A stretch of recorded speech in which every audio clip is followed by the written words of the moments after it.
Bonjour et bienvenue pour cette vidéo de présentation d'une formation d'accompagnement à la parentalité en passant par la psychanalyse. Et aujourd'hui, j'ai la chance de partager donc cette émission de présentation avec toi, Isabelle Edeline. Bonjour Oui. Isabelle. Bonjour Charlie, merci pour ce temps que tu m'accordes. Avec plaisir, c'est important de présenter tout ça. Tu es psychanalyste à La Rochelle depuis 2005 et donc tu es à l'œuvre sur cette création de formation d'accompagnement à la parentalité en passant par la psychanalyse, comme je viens de le dire en tout début d'émission. Est-ce que tu peux nous en dire deux, trois mots avant qu'on avance tous les deux là-dessus? On va faire dans un premier temps, on va parler de toi, ton parcours, et puis ensuite, on ira tout doucement vers la formation, en quoi elle consiste, et pour que chaque parent, quel qu'il soit, puisse mieux s'imprégner de cette formation et savoir si ça lui correspond. Oui, bon, super, merci en tout cas. Alors effectivement, cette formation est un souhait d'accompagner les parents sur un espace-temps de 6 mois pour pouvoir mieux comprendre comment se relier à l'enfant, mieux comprendre la fonction parentale et au fond, le souhait, c'est de diminuer les violences ordinaires dans le lien à l'enfant. Et évidemment aussi de diminuer les culpabilités parentales qui génèrent tous ces Mm. désordres. Donc, dans ce que j'ai pu observer, beaucoup de parents souhaitent bien faire et sont vite désarmés par rapport à ce qu'ils ont emmagasiné comme réflexe logique. Et dans cet accompagnement-là, on va pouvoir mettre en lumière, dans une introspection sur 6 mois, plein de fonctionnements conscients, inconscients pour essayer de développer une autre façon d'être.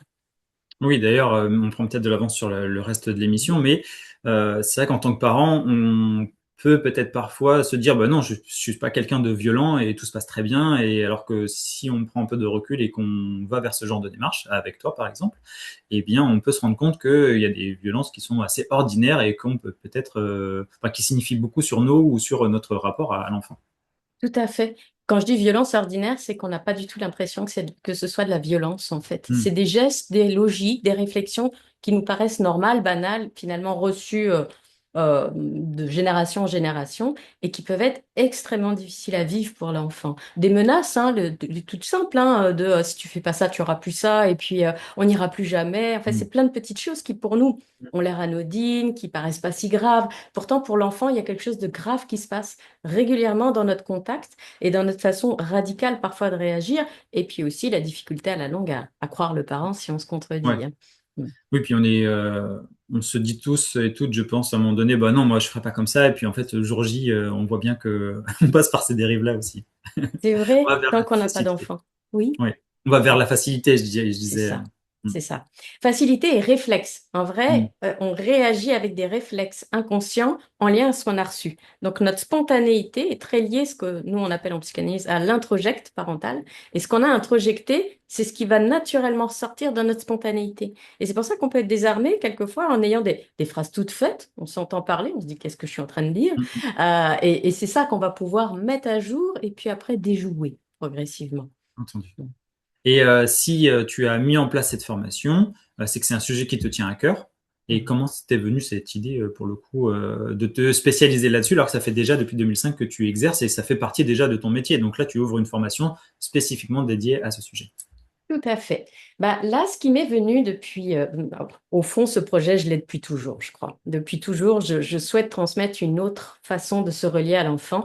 Euh, Là, ça a émergé comme étant un espace possible maintenant parce que ça fait des années que je forme à d'autres pratiques et mon souhait de former et de toucher plus de personnes. Surtout, je vois l'énergie d'un groupe, la force de l'union parentale. Les violences ordinaires sont aussi associées à l'isolement des parents. Et dans mon cabinet, j'observe que bah, ceux qui s'y mettent vraiment, c'est extraordinaire ce qu'on peut faire. Mais ça demande un investissement on va dire, sur le moyen, long terme, mais également euh, le travail individuel n'empêche du coup pas cette sensation de se sentir seul. Alors que dès qu'on travaille dans un groupe, bah déjà on enlève un des endroits de difficulté chez des parents, par exemple, isolés ou des personnes qui peuvent être en couple parental, mais qui s'isolent quand même, et sentir qu'on n'est pas seul face Mm. à l'éducation de son enfant, sentir qu'on peut parler à d'autres personnes qui nous comprennent, d'être traversé par des émotions fortes. Voilà, on n'est pas seul, on se ressemble, on peut s'assembler dans le souhait de travailler tous ensemble. Donc c'est cette idée-là qui m'est venue, donc que je porte depuis longtemps. Et ces derniers temps, je dois reconnaître que tout le monde m'en parle autour de moi en disant, mais ça s'apprend pas. Et intérieurement, je me dis, bah si, en fait, bien sûr que ça Mm. s'apprend. La psychanalyse nous a offert une vision, évidemment la psychologie, nous a offert une vision tellement vaste de la possibilité de comprendre le monde de l'enfant, le paysage interne de l'enfant, que bien sûr que ça s'apprend. Maintenant, il faut le rendre accessible. Et mon souhait, c'est de rendre accessible ce que la psychanalyse a apporté et que, quelque part, aujourd'hui, on porte quand même dans nos mentalités hein, la parole à l'enfant. Maintenant, on dit ça, c'est normal pour tout le monde. Ça l'était pas à l'époque. Hein. Maintenant, Oui. pas parler à un enfant, ça paraît très bizarre. Mm. Donc voilà, c'est ces derniers temps m'est vraiment venu l'envie de mettre en pratique, mettre concrètement dans mon emploi du temps maintenant une formation pour accompagner les parents, alors que je porte ça, je crois, vraiment probablement depuis l'enfance ou l'adolescence, au fond. Ouais. Et dans ton cheminement professionnel, est-ce que le rapport à l'enfant, il a une place particulière ou pas forcément Oui, très importante, vraiment très importante. Je viens déjà d'une fratrie de quatre enfants, donc avec des interactions assez multiples, avec des Oui. sujets aussi assez multiples. Mes parents étaient, donc mon père était médecin généraliste et ma mère était pédiatre, donc le milieu me permettait aussi d'avoir une compréhension et une possibilité de conceptualiser certaines choses assez tôt. À l'adolescence, je me suis passionnée pour la psychanalyse, donc j'ai vraiment investi Dolto, Françoise Dolto, qui est pour certains ne la connaissent plus maintenant. À l'époque, elle Mm. était vraiment extrêmement connue, mais donc est une psychanalyste qui a apporté la conscience de l'importance de parler aux enfants. Donc, on lui doit ça, cette ouverture en Mm. France, de la conscience qu'un petit nourrisson, dès le début, a besoin d'une parole vraie, sincère et un lien évidemment aimant, mais pas juste des soins physiques. Hein. Et je me suis passionnée également pour Winnicott, qui est un psychanalyste anglais, qui était pédiatre et qui est devenu psychanalyste, hein, et évidemment Mélanie Klein, qui a été sa formatrice. Donc c'est le courant anglais, le courant de ma formation en psychanalyse, qui vraiment m'a porté, m'a passionné, et j'ai eu mon enfant tôt. Et je suis devenue nounou pour pouvoir m'en occuper. Donc, j'ai accompagné pendant 6 ans des enfants avec le mien dans une sorte de fratrie recomposée. Et pour moi, ça a été vraiment 6 années de passion, de plaisir et d'intérêt incroyable. J'ai eu l'impression de me former à l'accompagnement des enfants à ce moment-là parce que j'étais en analyse tôt avec mon psychanalyste qui était un psychanalyste d'enfants aussi. Et du coup, il m'a permis de comprendre le monde de l'enfant, mais avec un regard tellement aidant, bienveillant, apaisant, que j'ai pu avoir des relations enfin, vraiment extraordinaires avec les enfants dont je m'occupais. Et c'est ce regard-là, ce soutien-là que j'aimerais apporter aux parents, Mm. en fait. Oui, là, ça te fait une bonne formation de base, au-delà même des études de psychanalyse. Tu as mis les mains dans le Exactement. cambouis, comme on dit des fois. C'est pratico-pratique toutes les semaines, on n'avait que des cas concrets. Et c'est Ouais. extraordinairement intéressant parce que dans le lien à l'enfant, on découvre plein d'espaces internes qu'on ne connaît pas, qu'on ignore tant qu'on n'a pas d'enfant. Et tu le disais tout à l'heure, tant qu'on n'a pas d'enfant, on a plein d'idées toutes faites. Moi, je serais ci, moi, je serais ça. Pop, pop, pop. Tant qu'on n'a pas d'enfant, on a plein d'idées. Puis après, en vrai, il y a l'enfant qui est devant nous et qui n'est pas l'enfant dans notre tête. Et tous ces décalages-là, on doit les réduire progressivement, comme on n'est pas le parent qu'on a dans notre tête. Et donc, il faut tout réduire et tout composer. Et c'est vraiment du cas par cas et chaque enfant va réveiller des choses différentes. Il n'y en a pas un qui réveillera la même chose. Oui. Oui, voilà, c'est vrai, on peut avoir le stéréotype de l'enfant et qui se comportera de telle ou telle façon. Et voilà, il en suffit que de deux pour voir qu'ils sont totalement différents. Donc, Exactement. Et et puis pareil pour les déjà, parents. ah, exactement. Puis les interactions entre enfants réveillent des choses encore nouvelles. Juste un enfant, c'est pas la même chose que deux enfants, c'est pas la même chose que un groupe d'enfants. Enfin, c'est vraiment très intéressant de voir tout ça. Et c'était cet accompagnement que j'ai eu pendant 6 ans que j'ai trouvé absolument passionnant. Je dis 6 ans parce que j'ai fait 8 ans d'analyse, mais 6 ans avec ce support-là d'interaction autour des enfants, parce que pendant 6 ans, je me suis occupée d'enfants. Mais 2 ans avant, je m'occupais déjà d'une fratrie de trois, puis après de quatre. Donc, j'ai eu 8 ans quand même pendant mon analyse, mais 8 ans de travail avec les enfants et 6 ans de travail alors que mon enfant était déjà là. Donc ça fait Ouais. quand même un espace-temps assez intéressant pour comprendre la Donc, tu fais confiance. partie des professionnels qui, très tôt, devaient mettre en application un peu ce qu'ils disaient dans les livres, etc. Et donc, ta formation est Exactement. aussi là pour mettre en valeur tout ce savoir. Parce que c'est vrai que, comme on le disait en off, aujourd'hui, il y a plein de bouquins qui existent, des choses de développement personnel, etc. Mais au final, on est toujours un peu tout seul devant son bouquin et on retient que ce qu'on peut comprendre individuellement. Donc là, le but, ce Exactement. serait, avant même de parler du programme de ta formation, si j'ai bien compris, c'est quelque chose qui se fait de façon collégiale à plusieurs. On n'est jamais seul, c'est pas forcément un rendez-vous en face à face, si j'ai bien compris. Exactement. Alors, il y a les deux, dans le sens où ce que moi j'ai aimé dans le soutien de mon psychanalyste quand je suis devenue maman, c'était qu'il était disponible. Et ça, c'est de l'or quand on est face à un enfant Mm. et qu'on veut bien faire, mais qu'on est désarmé parfois parce qu'on ne le comprend pas, parce qu'on ne sait pas pourquoi il pleure et puis qu'il s'arrête pas, on sait plus quoi faire. Avoir quelqu'un qu'on puisse appeler, qui peut être un support, qui peut être... Pour moi, c'était de l'or. Enfin, c'était extraordinaire. Et donc, je veux pouvoir apporter ça, un soutien régulier. Donc, pendant 6 mois, je suis ultra disponible pour les parents qui vont faire cette formation. Et on a une fois par mois un regroupement pour pouvoir mettre déjà de la conscience sur ce qui s'est passé, également aborder certains sujets spécifiques en fonction des modules pour qu'on ait une base théorique et un partage pratico-pratique. Mais donc, il y aura les deux, à la fois tous ensemble, mais également individuel dans le support ponctuel en fonction de ce qui se passe sur ces 6 mois-là.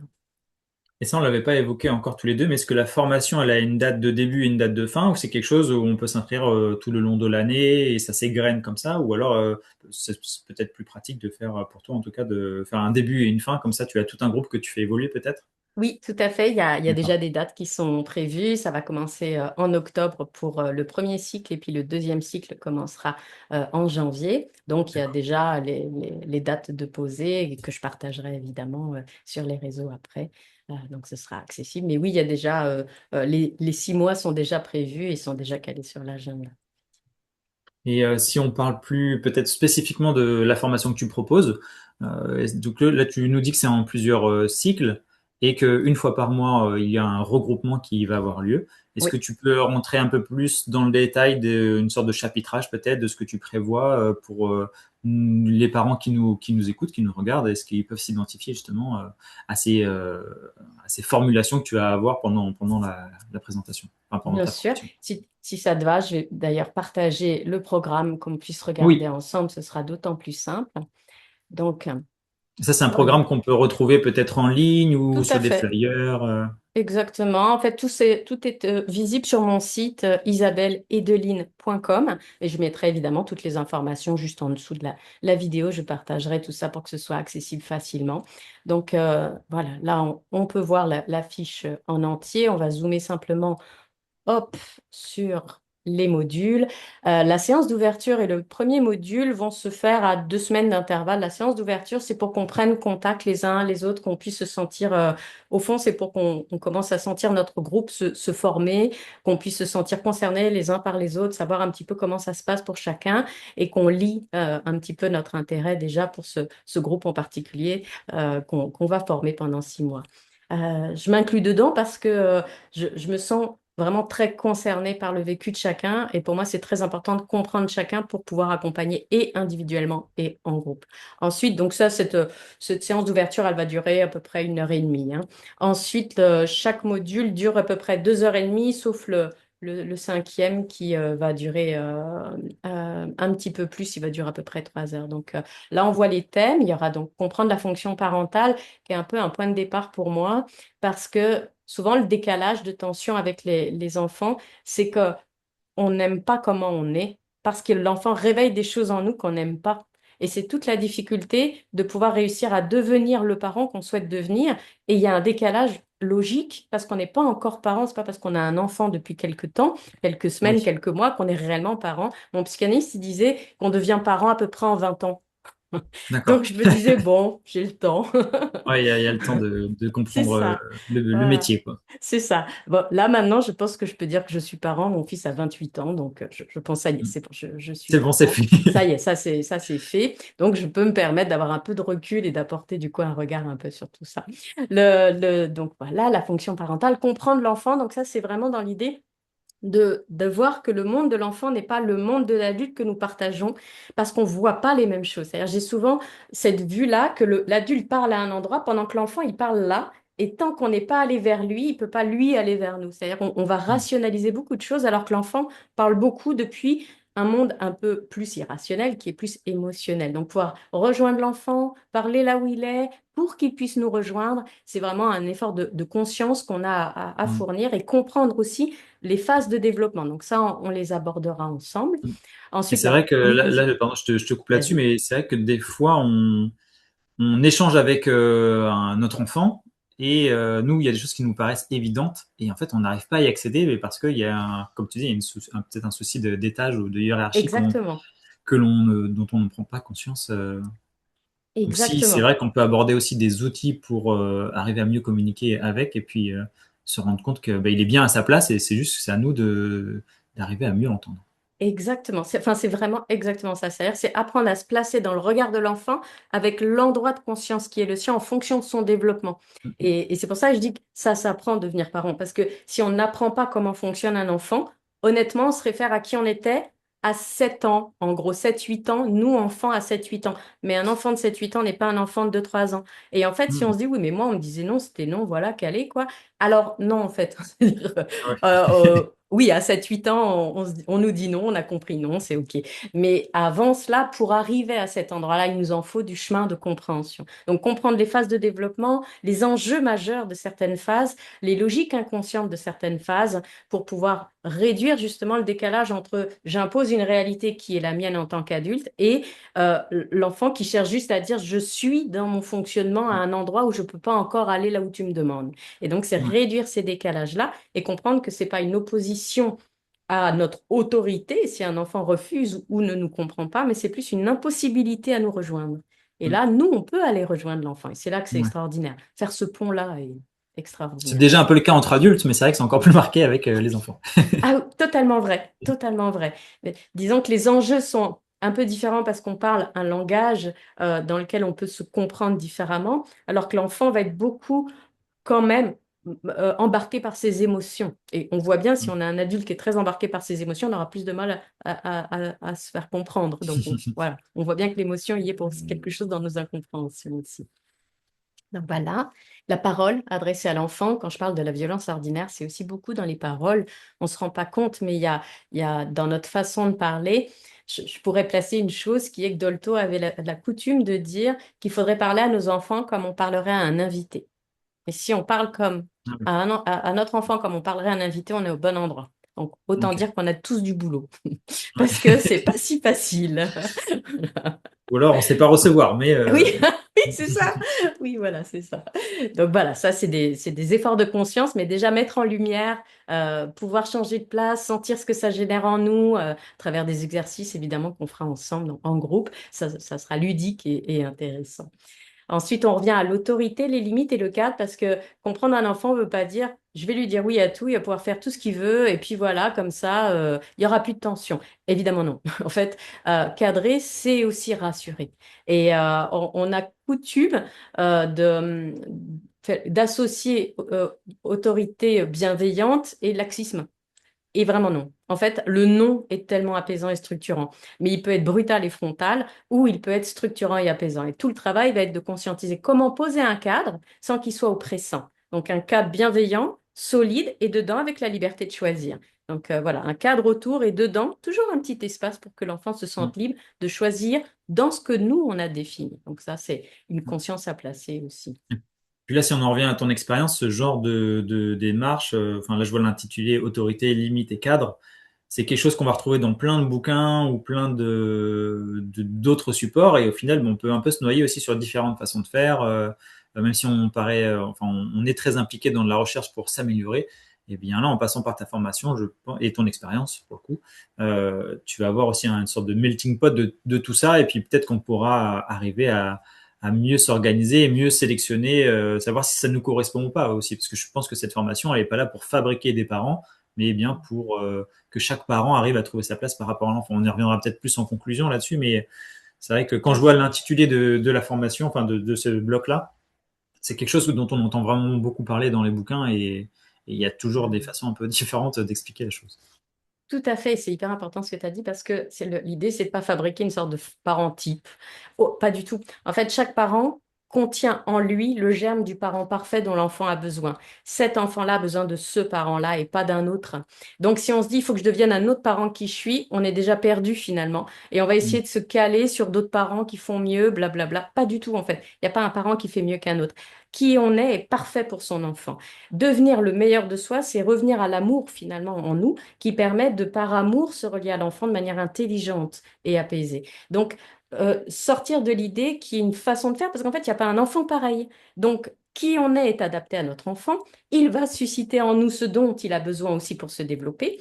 Et l'idée, c'est de mieux comprendre l'enfant qu'on a, pas les enfants en général, non, le nôtre. Et ça, c'est mon habileté, évidemment, liée à ma pratique d'une trentaine d'années maintenant et de bien comprendre notre enfant spécifiquement, parce que certains enfants vont être sensibles à certaines choses et pas à d'autres. Il y a des enfants, les mots, ça va jamais les blesser. Par contre, le geste très fort. Mais à l'inverse, il y a des gestes qui vont pouvoir vraiment pas du tout susciter les mêmes défenses chez l'un que chez l'autre, telles que les paroles. Donc l'idée, c'est de comprendre qui est notre enfant, Mm. comment vraiment le rejoindre et surtout comment lui apporter qui on est vraiment et qui on porte en nous. Et donc pas stéréotyper les approches. Et ce que moi j'avais apprécié avec mon psychanalyste, c'était vraiment ça, c'était qu'il rassemblait les connaissances et du coup je pouvais juste lui déposer et il me distribuait ce dont j'avais besoin. Et c'est ça que j'aimerais donner. C'est-à-dire j'ai évidemment des connaissances, mais spécifiquement celles dont la personne a besoin, c'est ça que j'aimerais pouvoir apporter au cas par cas et pas en faire une sorte de parce que vraiment, les connaissances, il y en a partout. Chacun peut aller en chercher sur Oui. Internet, des vidéos, il y en a partout. Enfin, il y a tout ce qu'il faut. Mais ce qui va nous correspondre spécifiquement pour le lien à notre enfant, c'est ça que j'aimerais essayer de préciser et de renforcer, finalement.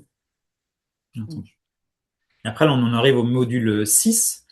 Ah non, pardon, au module 5. Je vais recommencer. Oui, en sixième position, parce qu'on aura eu déjà, c'est la sixième rencontre, mais c'est le module 5 parce qu'on sera vu en séance d'ouverture, c'est pour ça. Et effectivement, oui. Les Et donc là, situations on en arrive au concrètes. module 5, oui, les situations concrètes du quotidien. Donc là, peut-être tu vas parler plus des mises en application une fois qu'au bout de tous ces rendez-vous, vous avez échangé sur à la fois la fonction de parent, comprendre leur enfant, sa parole et puis les limites. Après, ben, comment ça se traduit dans le quotidien? Exactement. En fait, l'idée, c'est que on commence par observer énormément comment on fonctionne. Les compréhensions que je vais essayer d'apporter dans les premiers modules vont permettre d'augmenter notre conscience, c'est-à-dire d'augmenter notre vue interne. Souvent, on ne se voit pas faire. On est plein de bonne volonté, mais on ne s'est pas vu faire. Donc, on va juste voir la réaction de l'enfant, pas comprendre ce qui se passe. Et mon aide va être d'essayer déjà d'augmenter la vue et la conscience sur comment on se comporte, comment on réagit, comment on peut susciter telle ou telle réaction aussi dans notre façon de faire. Et du coup, comment commencer à modifier ça? Mais d'abord, il faut le voir. En fait, si on ne se voit pas faire, on ne peut pas vraiment changer quoi que ce soit. Donc Mm. d'abord, c'est voir et surtout pas juger pour commencer à élaborer une autre façon d'être. Et après, on va arriver sur des situations concrètes, mais bien avant aussi, hein. On va en aborder Oui. plein, évidemment. Mais là, l'idée, ça va être de voir un petit peu comment est-ce que maintenant, au vu de ce qu'on aura déjà appréhendé sur les mois précédents, notre vue est différente sur ces situations concrètes qu'on aurait pu aborder de manière peut-être plus agacée au début et là, plus en conscience. Donc, c'est un approfondissement qui correspondra aussi à un certain cheminement. Là, ça sera un peu plus long, ça sera sur 3 heures, ce module-là. D'accord. Et après, tu as un module de conclusion, on va dire, de bilan avec les personnes formées. C'est ça. Le souhait, c'est que chacun puisse voir un peu où il en est, ce qui lui reste à travailler, ce que ça lui a apporté, bien entendu, et ce qu'il va pouvoir renforcer. Le projet, c'est vraiment que chaque parent puisse développer une confiance profonde dans qui il est, de manière, on va dire, parfaite en correspondance à son enfant. C'est que le parent qu'on est exactement à la base celui dont l'enfant a besoin. Et devenir le meilleur de qui on est en lien à notre enfant, c'est ça le souhait de tout parent, finalement. Euh, Winnicott portait cette parole-là qu'il fallait finalement accepter d'être un parent suffisamment bon. C'est-à-dire l'enfant n'a pas besoin du parent parfait qui ne commettrait aucune faille, bien au contraire. C'est-à-dire il a besoin de sentir qui est l'autre et pas de vivre dans une idéalisation. Et qui est l'autre, c'est dans les petites imperfections, dans les petits décalages de compréhension, dans les petits décalages que l'enfant découvre qui est l'autre. Et donc pas une continuité du souhait, mais bien quelqu'un indépendant de nous. Et donc c'est dans cette compréhension-là aussi qu'on peut diminuer un peu la culpabilité que je trouve très difficile à diminuer en tant que parent parce qu'on a l'impression que tout est sur nos épaules, tout repose sur nous. Et donc voilà, c'est pouvoir s'ajuster, accepter que bah, chaque situation puisse être remodelée, qu'on peut revenir sur ce qui s'est passé. Enfin, voilà, pas dramatiser, bien que ce soit pas toujours facile. Et là, donc, on vient de parler du bilan. Moi, j'aurais peut-être quelques questions Ouais. qui concernent tout, un peu tous les modules, hein. Euh, Là, tu parles de parentalité. On va peut-être l'aborder après, mais c'est vrai qu'il y a toute une diversité de façons d'être parent. On peut être seul, à deux, de même sexe ou non. Et est-ce que pour les couples, enfin pour les couples, est-ce que vous aborderez le fait que ben, chaque parent et les deux sont, je suppose, un peu différents, mais doivent faire quelque chose en commun.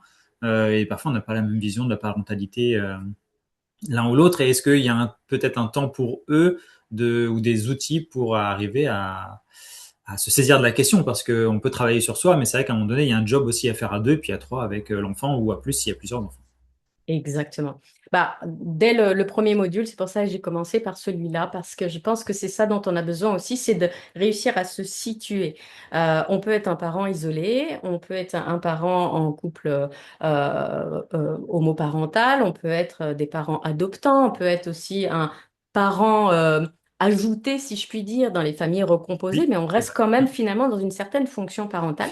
Toutes ces fonctions-là vont apporter une diversité de ressentis, d'approches. Et c'est ça qu'on va mettre en lumière déjà en un, pour qu'on puisse vraiment se situer chacun, comment on peut se soutenir. Parce que souvent, ce que je vois, c'est comme si chacun essayait de bien faire, mais qu'il nous manquait un peu la compréhension de comment être un allié en lien à l'autre.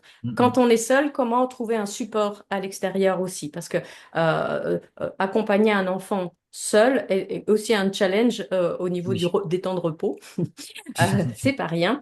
Et donc pouvoir bah, aussi, grâce à un groupe d'alliances finalement dans le même fonctionnement, avec le souhait de d'évoluer, de se perfectionner, l'isolement du parent peut être aussi apaisé par le groupe, hein. Donc oui, chaque cas va être complètement différent et en même temps, euh, prendre conscience de qui on est en tant que parent et qui est l'autre en tant que parent avec son bagage, son histoire, son conditionnement, c'est toute la base de départ pour ouvrir notre conscience et mieux Oui, voir où on est et où on va aller ensemble. Donc il y aura aussi de la systémie, bien entendu. entendu.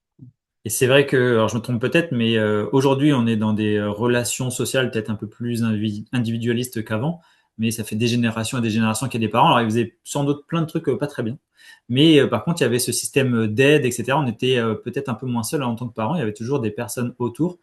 Élever des enfants, c'était quelque chose de plus collégial aussi, j'ai l'impression, et qui se perd aujourd'hui. Donc quand on est parent seul ou même deux mais assez isolé, il y a des difficultés, on est face à des difficultés qu'il n'y avait peut-être pas dans les générations passées. Tout à fait Euh, d'accord. donc, il faut s'en rendre compte et puis du coup se donner les bons outils aussi pour arriver à franchir, enfin, à passer ce cap-là et puis améliorer sa parentalité au passage. Tout à fait d'accord. C'est des causes de débordement aussi, la fatigue, Mm. Oui, le manque d'espace personnel, même en couple, hein. Si on se dit on doit tout faire ensemble tout le temps et que quelque part on se laisse pas la possibilité d'avoir des temps de repos parce qu'on culpabilise, parce qu'on laisse l'autre tout seul. Enfin, tout ça aussi, ça peut être difficile finalement parce que sans espace de respiration, sans repos réel, en étant tout le temps en interaction, on n'est pas au mieux de ce qu'on peut apporter à un enfant. ouais, Donc voilà, discuter de tout ça, mettre en lumière tout ça.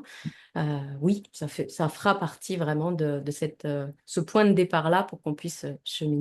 Et aussi, ce que je peux ajouter, ça va être les supports, parce que j'ai constitué différents supports. Il y aura un support qui va être un livret qui permet d'avancer au fur et à mesure de la formation, où on va pouvoir déposer personnellement les différentes situations, notre regard, et ça va permettre à chacun de voir sa progression, où il en est, ce qu'il veut travailler spécifiquement. Comment est-ce que ça chemine, ces interrogations. Donc ça, ce sera un livret qui sera fourni pour chaque parent qui suivra la formation.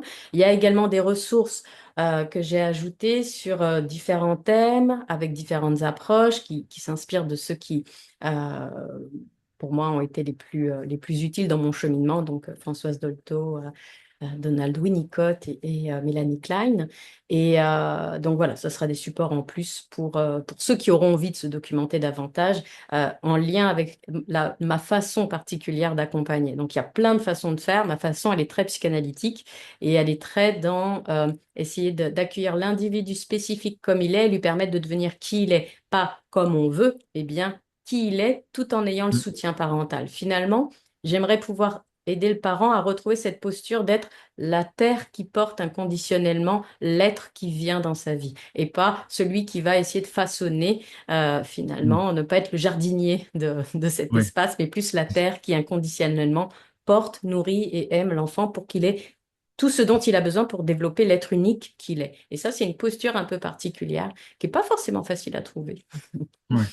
Et par conséquent, quand tu nous dis ça, la formation, elle est ouverte évidemment à tout type de parents, que ce soit, on disait tout à l'heure, des couples de même sexe, des Bien sûr, couples, enfin des personnes qui sont seules à élever bien leurs sûr, enfants, ou peut-être même des monoparentale, familles recomposées. bien Et ça, sûr. c'est aussi important Mm. à comprendre, puisque chaque cas peut avoir soit des clichés, soit des problématiques très particulières aussi, d'ailleurs, hein. Et du coup, ça, vous aurez du temps pour aborder ces questions-là si c'est des choses qui peuvent préoccuper la parentalité de ces parents qui viennent te voir. Tout à fait. Et vraiment, mon souhait, c'est qu'il y ait une possibilité de partage. Je trouve ça toujours beaucoup plus riche quand il y a plein de cas de figure différents dans un groupe pour euh, pouvoir comprendre les uns les autres, bien entendu, mais également se soutenir. Donc, oui, oui, oui, au contraire, notre société est faite ainsi de tous ces chemins différents et on a tous le même souhait d'apporter le meilleur de nous à l'enfant. Donc, on se reconnaît tous au même endroit, on est tous dans ce souhait-là à la base. Donc, voilà, c'est vraiment très inclusif dans tous les sens du terme, c'est-à-dire nos personnalités, nos difficultés et évidemment nos modes de vie. Mais presque, pour moi, c'est presque secondaire finalement. Nos modes de vie, Oui. c'est nos modes de vie, mais qui on est, on est tous très similaires finalement, avec un souhait d'apporter le meilleur de soi à l'enfant. Mm. Est-ce que tu aurais un mot à dire aux personnes qui se disent en nous écoutant, bon, mais le travail de groupe, c'est pas trop mon truc. Moi, Bien par sûr, exemple, je sais que je pourrais avoir du mal à faire ce genre de démarche. très bien. Et là, je vois que déjà, avec le premier module, c'est un temps où chacun se rencontre, etc. Donc, une fois qu'on passe ce cap, à mon avis, une fois qu'on connaît un peu les gens, qu'on te connaît mieux toi aussi, eh Mm. bien, c'est plus facile pour la suite. Mais le plus dur peut-être pour des parents, ça va être de commencer cette formation, de sincère, de faire le choix de commencer avec toi. C'est très bien que tu abordes ça comme ça, vraiment, c'est intéressant. Parce qu'en fait, il n'y aura aucune obligation de communiquer, dans le sens où Ah, ok. c'est libre. En fait, chacun est qui il est. Il y en a qui aiment partager, d'autres pas trop, mais qui ont besoin quand même d'évoluer. Mm. L'individuel dans la formation, pendant 6 mois, bah, c'est la connexion avec moi, autant qu'on veut, autant qu'on en a besoin. Donc, il y a un support WhatsApp où il y a un groupe, mais on pourra me connecter individuellement également sur WhatsApp, hein. Donc, l'idée, c'est de se dire, c'est un temps de partage, mais pas obligatoire. On dit ce qu'on souhaite, on n'est pas obligé de parler, on n'est pas obligé de prendre la parole. Notre livret d'accompagnement, il est pour nous. On ne va pas le partager Ok. aux autres. Donc, nous allons mettre notre propre cheminement sur le livret qui va nous concerner personnellement. Et donc, si on souhaite partager en plus avec les autres, c'est ouvert, mais il n'y aura jamais une prise de parole obligatoire. Ensuite, le fait de se rencontrer au tout début, de sentir l'ambiance, de sentir la bienveillance des uns et des autres et l'envie de partager, souvent ça détend tout le monde et même Oui. les plus réservés ont envie de Mm. parler à la longue. Mais pour moi, c'est totalement OK, il n'y a aucune obligation de rien. Ça, c'est vraiment important. Mais d'ailleurs, au fond, c'est l'essence de ce que j'aimerais transmettre dans le lien à l'enfant, ne pas contraindre. Mm. Et donc, pas contraindre un enfant qui aura du mal à parler, pas contraindre un enfant qui a du mal à accepter le contact physique, à l'accepter, c'est-à-dire le respect, c'est ça, c'est pas contraindre. Donc, évidemment, dès le début, bah, on aura la liberté de partager, mais absolument pas l'obligation. Si on n'a pas envie de raconter nos histoires personnelles, on ne les raconte pas. Ça n'empêchera pas d'avancer, vu que dans le livret, on a nos progressions, nos prises de conscience, et évidemment, en individuel, je suis là. Donc, voilà. Mais je pense que avec la bienveillance du groupe, Oui. on aura envie de parler. Mm. Oui, mais ce serait dommage de se dire que bon, bah, on franchit pas le cap de la formation alors que c'est quelque chose qui nous intéresse. Ah, c'est vraiment, ouais, c'est vraiment Mm. intéressant comme apport. Merci, parce Mm. qu'effectivement, je ne l'avais pas précisé. Et, ouais. Voilà. Donc, c'est pas obligatoire de raconter nos vies. Ouais. Et puis peut-être un autre rappel, c'est que la formation, c'est pas que pour les moments où ça va pas, c'est quelque C'est chose ça, de plus général. Ça peut déjà aller très bien en tant que parent c'est ça. et quand même se former à ça parce que plus c'est clair pour en tant que parent, mieux c'est pour l'enfant aussi. Exactement. C'est un enrichissement interne qui nous permet de comprendre comment mieux adopter finalement euh, une posture respectueuse, aimante auprès de son enfant et l'accompagner au mieux dans son cheminement. Mais c'est aussi déjà mieux le comprendre. Quelquefois, on est plein de bonne volonté, mais on ne comprend pas bien notre enfant. C'est vrai. Mm. Il y a des enfants, on Oui. ne les comprend pas si bien et c'est un peu obscur leur façon de faire. Donc, on se dit, bon. Et on le voit bien, hein, j'ai des parents qui ont plusieurs enfants et ils sont tout à fait capables de comprendre très très bien certains, mais quand les enfants sont un peu différents du parent, plus différents que d'autres, bah, la bonne volonté est là, mais la compréhension n'est pas là. Donc ça, Mm. c'est ma capacité à comprendre l'autre que je peux apporter pour réduire les décalages de compréhension, tout simplement. Mm. Et est-ce que là, je pense qu'on arrive vers la fin de cette vidéo de présentation. Est-ce que tu aurais un dernier mot ou quelque chose à dire en particulier sur soit ton parcours, soit sur la formation? Là, je vois qu'il y a un QR code déjà si on veut avoir plus d'infos, en tout cas, ça doit mener à ton site, je suppose, Tout à que fait, tu nous as oui, dit tout à l'heure. tout à fait. Voilà, si tu as des choses qu'on n'aurait pas encore abordées, n'hésite pas à prendre le temps là Merci. pour clôturer ça. Oui. Super. Effectivement, il y a un QR code qui renvoie à mon site et qui permettra d'avoir d'autres informations, qui va donner aussi la possibilité donc de prendre contact avec moi si on souhaite simplement déjà avoir des informations sur la formation. Pas Mm. forcément s'inscrire seulement, hein. Ce que j'ai pu proposer dans un premier temps, c'est déjà de remplir un questionnaire pour pouvoir dire quels seraient mes besoins, où j'en suis avec mon enfant, où est-ce que je me sens satisfait, où est-ce que j'aurais besoin d'aide. Donc voilà, il y a un questionnaire à remplir pour un petit bilan interne et puis moi qui me permet de comprendre chaque situation. Mais il y a également pour mieux comprendre comment je travaille, parce que je pense que quand on choisit quelqu'un, on a besoin aussi de savoir quelle est son approche, pas juste dans l'idée, pas juste dans les thèmes, mais aussi concrètement. Et j'ai un support vidéo que je ne partage qu'avec les personnes qui ont envie d'en savoir plus et qui pourraient être intéressées par la formation. Et là, je partagerai deux vidéos. Une première où j'écoute une maman de deux enfants qui me parle de son parcours et puis de son histoire familiale. Et un Mm. deuxième où j'interviens un petit peu plus pour apporter des pistes de réflexion, des pistes de compréhension.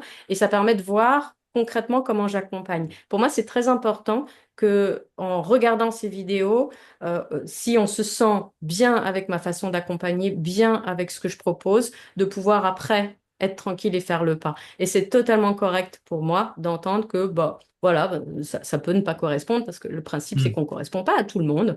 Donc, moi, ça me va très bien. Je souhaite que vraiment, comme j'accompagne et comme j'apporte, ça rejoigne la personne. Et si c'est le cas, eh bien, comme ça, c'est plus concret. Je pense on se rend mieux compte de comment j'accompagne dans cette possibilité de regarder ces vidéos. Donc, ça, je les partage aux personnes qui souhaitent avoir des informations sur la formation. Donc, il faut me contacter. J'ai évidemment mon numéro de téléphone. Sur le site, il y aura un petit questionnaire de contact où on met nom, prénom, adresse mail et voilà. Et là, je prendrai contact avec les personnes qui le souhaitent et puis je pourrai apporter évidemment ces vidéos en support. Voilà. Et là, les vidéos dont tu parles, c'est aussi là une démarche pour l'instant qui est gratuite, c'est-à-dire qu'il n'y a pas besoin de s'être Mm. inscrit pour pouvoir y avoir accès et savoir si ça nous correspond, etc. C'est déjà, Exactement. voilà. Ah oui, oui, tout est gratuit dans cette première démarche-là. En fait, c'est que si on se dit, OK, je sens que cette Oui, formation, elle est pour moi, j'ai envie d'essayer de partir sur cette aventure de 6 mois, auquel cas, là, on entre dans un engagement. Mais les oui. vidéos sont totalement libres, gratuites, et c'est juste un lien que je partage sera accessible sur YouTube, mais pas diffusé pour tous, juste spécifiquement pour les personnes intéressées. Donc, je partagerai le Oui. lien individuellement, c'est tout. Ouais, mais Et on c'est peut gratuit. s'inscrire jusqu'au dernier moment du début de la formation ou tu as une deadline peut-être avant. Mm. Non, vu qu'il n'y a pas de préparation réelle, il y a juste le Ouais. questionnaire à remplir qui est quand même pas très très long, hein, donc non, non, on peut s'inscrire quand on le souhaite. Elle va commencer en octobre, début octobre, donc c'est bien de s'organiser aussi quand même, mais oui, puis on Oui. peut s'inscrire jusqu'à septembre sans problème. Et Isabelle, on en arrive à la conclusion de cette première vidéo de présentation de ta formation. Pour rappel, tu es psychanalyste à La Rochelle depuis 2005. Et là, on a vu ton parcours, on a vu le programme de ta formation. Et peut-être pour terminer, on peut aussi dire que toute la formation, elle aura lieu à distance. Ce sera via Zoom en priorité. Il n'y aura pas de rendez-vous physique. Donc, ça veut dire que vous pouvez être de La Rochelle ou de bien plus loin. Et c'est pour ça que c'est important de partager cette émission, cette présentation de vidéo, que ce soit par le bouche à oreille, vos réseaux sociaux, par mail, par courrier postal, je ne sais pas comment vous pouvez faire, mais en tout cas, c'est quelque chose que vous pouvez faire afin que l'info passe, parce que les flyers, sans doute, tu vas en faire sur La Rochelle. bien sûr. Voilà. Mais n'hésitez pas à transmettre le QR code ou le lien vers ton site pour que les personnes puissent savoir si ça les intéresse et après te contacter, puisque comme tu le disais, tu as des vidéos gratuites, des choses comme ça, pour montrer un peu l'étendue de tes compétences et à quoi ça peut ressembler en rendez-vous à distance. Ouais, super. Merci beaucoup en tout cas pour ce temps. Effectivement, Ben, c'est merci à toi, merci pour intéressant. la proposition de formation et donc j'espère qu'il y aura plein de parents de tout type qui feront cette formation avec toi à partir d'octobre. Merci beaucoup, Charlie. Merci. Merci Isabelle, Mm. à Au très revoir. bientôt, au revoir. À bientôt.